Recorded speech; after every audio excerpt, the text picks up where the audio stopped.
as soon we get to the last chapter. And the last chapter we have is chapter 5, Leo to the rescue. Hippogriff. Leo read and watched it as the picture came to life. With a neigh and shake of his snowy mane, a graceful white creature stepped out onto the lawn. White. They put the pen on the sign He here. looked just like a horse, except for one thing. Sticking up from his back were two enormous feather wings. Leo went to stroke his velvety nose, and the hippogriff nuzzled Leo's neck. That tickles! Suddenly, a shadow fell over the Polo's garden. Leo looked up. The gluttonous dragon was flying to his next meal.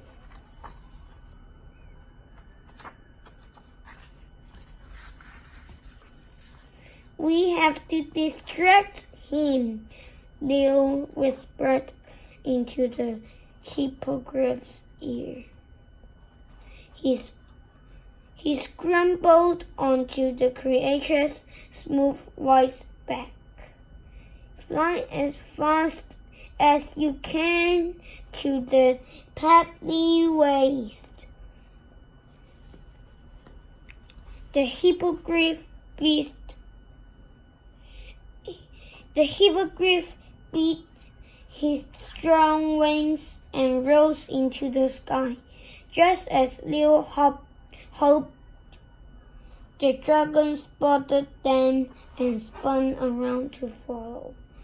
The dragon flapped his wings faster and faster, but no matter how hard he tried, he couldn't catch up with Leo and the hippogriff.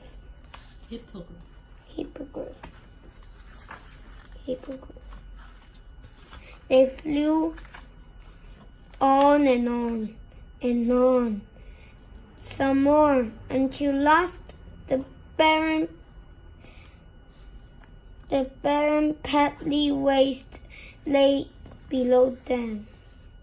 The pebbly waste is just like the stoniest beach you have ever visited.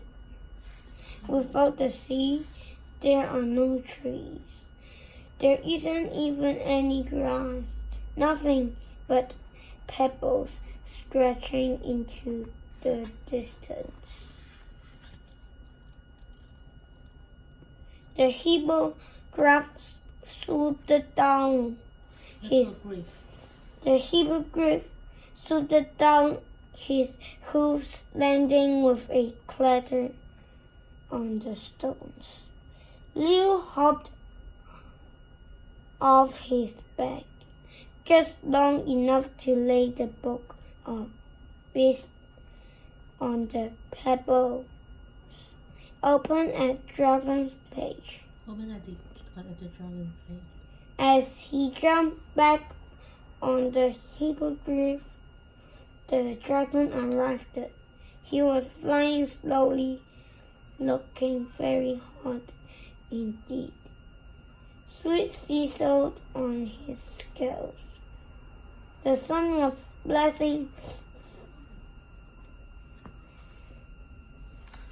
fiercely, and the dragon looked around for a tree to shelter under.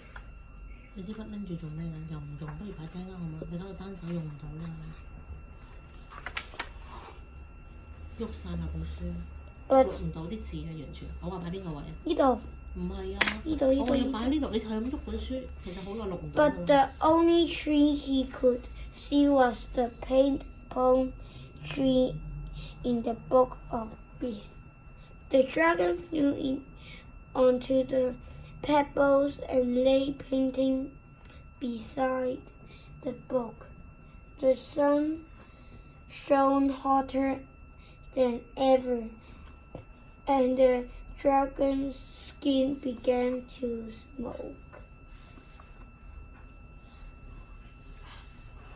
With a desperate roar, the dragon squeezed himself back into the book and settled under the paint pole. Leo lifted from the hippogriff, snatched up the book and slammed it shut. Got him!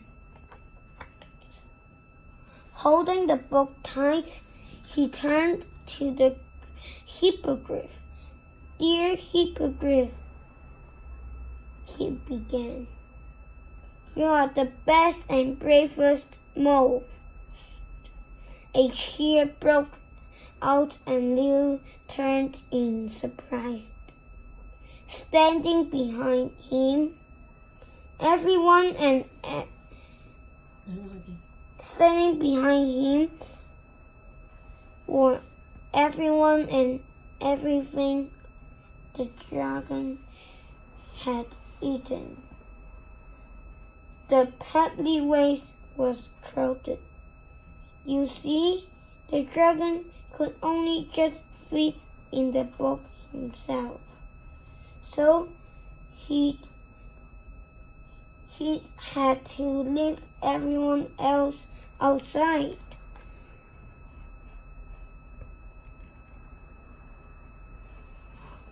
Dear hippogriff, said Leo, could you carry everyone home? And hippogriff did. And the hippogriff did. Of course, it took 50 journeys, but everyone left behind had plenty to do while they wait. They walked between the clown's legs. The Manticora decided he would rather live in the book and crept back to his page, carefully avoiding the dragon. And the hippogriff became a member of the royal household, carrying Leo whenever he went on royal tours. As for the red and yellow butterfly and the blue bird, they are still fluttering and singing in the royal garden to this day. How come they are not real? E. Nesbitt, 1858-1924。即係佢1858年出世，1924年死咯。Can I stop it first? Can I stop it? And then you read this page again, maybe?